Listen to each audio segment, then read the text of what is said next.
Bem da infância mesmo, eu sempre lembro da minha mãe dizendo: Bruna, estude para você ser alguém na vida, para você ter um futuro melhor.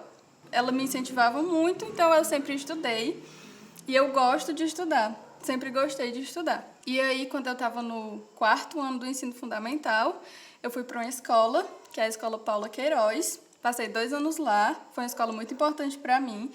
Depois eu mudei e no 8º ano eu retornei. E ela tem um professor, que agora ele não é mais professor lá, que é o professor Crispiano. E ele é muito conhecido por ser louco, apaixonado por matemática. E ele sempre olhava, assim, aqueles alunos que mais se destacavam na turma. E ele começava a motivar esses alunos e a dar a eles aulas a mais. Então ele dava pra gente aulas extras, a gente estudava à tarde, ele dava aulas pela manhã também de matemática. E às vezes também tinha um de português com outro professor, mas o foco mais era na matemática, preparando para Olimpíadas. E também para o processo seletivo do Primeira Chance, porque já tinham alunos bolsistas aqui de Madalena no projeto. Então o foco dele era esse. Eu nunca fui medalhista. Quando eu saí da Paula Queiroz para ir para outra escola, eu tive uma defasagem muito grande em matemática, passou a ser uma dificuldade enorme que eu tinha. E quando eu voltei, eu não acompanhava a matemática da sala, sim, mas essa olímpica ainda era muito difícil para mim, mas eu continuava assistindo às aulas. Fiz a UBMEP, passei para a 2ª fase, não medalhei, mas fui fazer o processo seletivo do Primeira Chance. Era no 8º ano, tinha 13 anos. Eu também não fui com essa mentalidade de que eu ia passar. E aí, quando eu vi a prova, eu disse, não, eu não vou passar. Com certeza não, essa prova de matemática está muito distante da minha realidade. Mas eu passei na prova, fiquei super emocionada. E também passei na entrevista, a entrevista foi bem mais tranquilo para mim. Então, realmente, o que foi decisivo na minha história foi a minha mãe, por essa influência de sempre estar estude com todos nós aqui em casa, e o Crispiano na Paula Queiroz. Por isso que eu sempre agradeço muito a ele e àquela escola. Eles sempre estão marcantes no meu discurso. Eu não morava aqui nessa cidade, eu morava numa comunidade que fica a uns 15 quilômetros daqui, bem interiorzinho, bem pequeno, e não tinha transporte pela manhã da minha comunidade para a escola. Então eu acordava às 5h30 da manhã, tomava banho, tomava café e ficava no alpendre da minha casa, esperando pessoas que viessem trabalhar aqui, porque a escola é no caminho, para me deixar lá. Chegando lá, a gente tinha as aulas de matemática. Normalmente o professor dava um conteúdo e entregava listas de exercício para a gente fazer. E aí era todos os dias, de segunda a sexta. No colégio tinha almoço pra gente, eles davam almoço. E à tarde eram as aulas normais que a gente tinha obrigatório da escola mesmo, né? Então, ia até 5 da tarde, e aí eu ficava lá esperando o transporte. Chegava em casa 6h30 da noite. E aí ia tomar banho, brincar um pouco com os meus colegas. E era basicamente essa rotina. Acho que foi uma das coisas mais loucas da minha vida, porque eu tinha falado, né, que eu fiz o processo seletivo com 13 anos. Então, eu fui para Fortaleza com 13 anos, sozinha, porque a gente não tinha condição de ir todo mundo. Era na época que a Primeira Chance oferecia os pensionatos.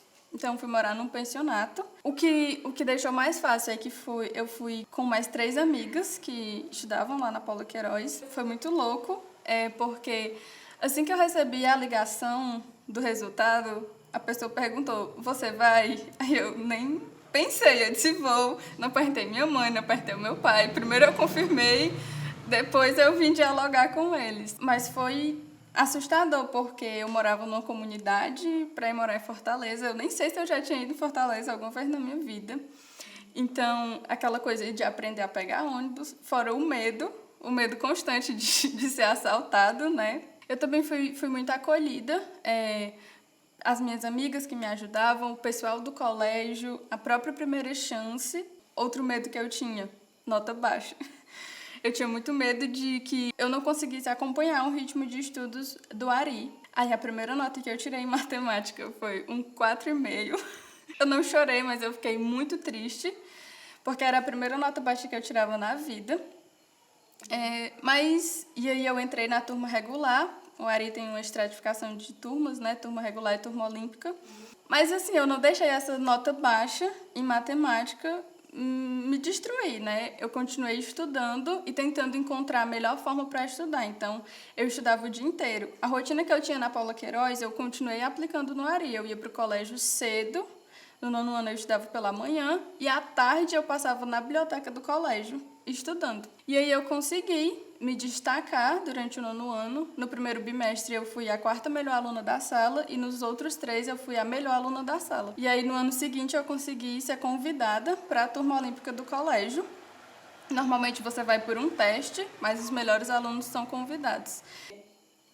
Quando eu cheguei no Ari, eu não sabia o que eu queria fazer. E o Ari é medicina em todos os lados. E eu gostei de biologia, então eu pensei em medicina, e até a metade do 3º ano mais ou menos. Só que depois eu estava pensando que eu gostava muito mais de biologia pura aplicada à pesquisa. E aí eu fui procurar outro curso que fosse mais parecido com isso. Eu não queria biologia em si, porque eu não queria ser limitado a só ser professor. E aí eu encontrei biomedicina, que aí você não fica limitado, porque tem 35 habilitações que você pode escolher para se especializar. É amplo demais. E eu gostei, eu fui procurar a grade curricular do curso, eu gostei bastante e escolhi esse curso. Fiz o Enem. Muita gente tem a incerteza se vai passar ou não, mas eu tinha a certeza que eu ia passar, porque não é um curso que exige uma nota de corte tão alta. Foi mais ou menos 690, e eu tinha me preparado para tirar mais que isso, né? Eu tirei 735 na média, passei em 2º lugar, na ampla concorrência, né? E a universidade eu não vivi ela presencialmente, foram apenas 15 dias. Mas eu sei que a universidade ela te dá muita liberdade, ela não te fiscaliza. Se você está estudando ou se você não está estudando, se você está faltando ou se você não está faltando. Eu continuei com o meu estilo de estudo, porque eu acho que está dando muito certo em todos esses anos. Só que eu tive um ponto que foi bem doloroso para mim. Com a pandemia, eu não consegui me engajar da mesma forma que eu me engajava quando estava no presencial. E foi muito difícil, porque se eu estudava de 7 da manhã até 7 da noite, e eu não estava conseguindo estudar 2 horas seguidas, eu pensava, meu Deus, eu preciso da universidade, porque eu preciso de uma biblioteca para estudar. Só que aí eu percebi que essa biblioteca não ia voltar. Não vai voltar tão cedo. E aí eu fui procurando meios de me acalmar e de entender qual tinha que ser meu ritmo agora. E aí, quando foi mais ou menos na metade de 2020, a faculdade voltou de forma online, né? Primeiro eles fizeram um período especial, que eu peguei só 2 disciplinas, que eram as que eram ofertadas para o meu período, a que eu conseguia pegar. Foi super tranquilo, eram 2 disciplinas bem básicas, que eram introdução ao curso, literalmente para você conhecer o curso, e metodologia científica, achei bem tranquilo.